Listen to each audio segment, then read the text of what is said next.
A day in my life as a housewife na makakalimutin. Dapat ngayon guys, gagawa ako ng tortang talong. Kaso nakalimutan kong hanguin ang eggplant, kaya nalata. Kaya change plan na muna, gawin ko na lang salad. Ngayon, chinecheck ko kung may mga tropa ng uod dito. So far, ang una wala. Itong pangalawa, medyo may konti. So, may papakinabangan pa. Pero, dito sa pangatlo, ewan ko ba, sayang. Maganda naman sa labas, pero sa loob, ay, isang katutak ng tropa ng uod. Kaya itapon na lang yan. At ito, lagyan ko ng luya.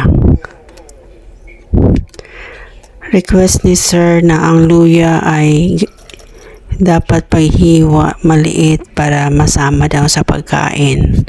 Oo nga naman, maganda kasi ang luya, maraming benefits nito. Inflammatory, basta marami. May kautot-utot po. Kaya kadalasan pag talaga magsalad, liit na talaga para makakain din. Ganyan lang. Maliit lang din naman ang luya ang kailangan nito dahil dalawa lang. Malaki yan, kaso lang lumiit, nakalimutan ko nga. Dapat kasi after 5 minutes kasi hindi pa masyadong medyo matigas, pabalikan ko na lang sana after 5 minutes na hanggang pagluto ko na naalala. Same din sa luya, itong sibuyas na pula. Maliit din ang panghiwa ko dito dahil masarap din to isama din sa pagkain kasi crunchy. At ito gamitin ko mamayang gabi pagluto ng ulam. Lagay ko lang yan sa freezer. Hindi yan palagi ko nang ginagawa yan. At saka dagdag na tayo ng condiments, asin, konting pepper, at saka aji.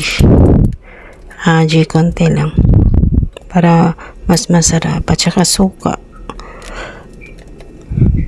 Yan lang, mekos-mekos. Tapos napaisipan ko, napakaliit lang naman ito Kulang to sa amin, kaya naglaga ako ng itlog. Dali-dali ako naglaga. Kasi lagyan ko lang ng 2. Yan lang, no? Maganda paglaga ako, perfect. 5 minutes lang ang paglaga ko sa itlog, kaya ganyan. Ayoko ma-overcook.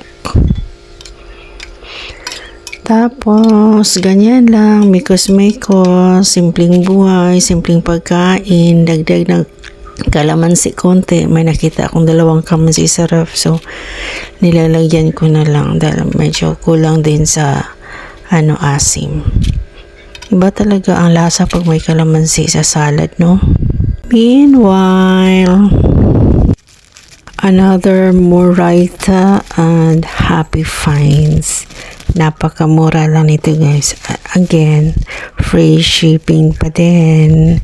Yung advice ko sa inyo na ilagay sa basket mo na at hintayin mag free shipping. Ito siya guys, clip to pang CR.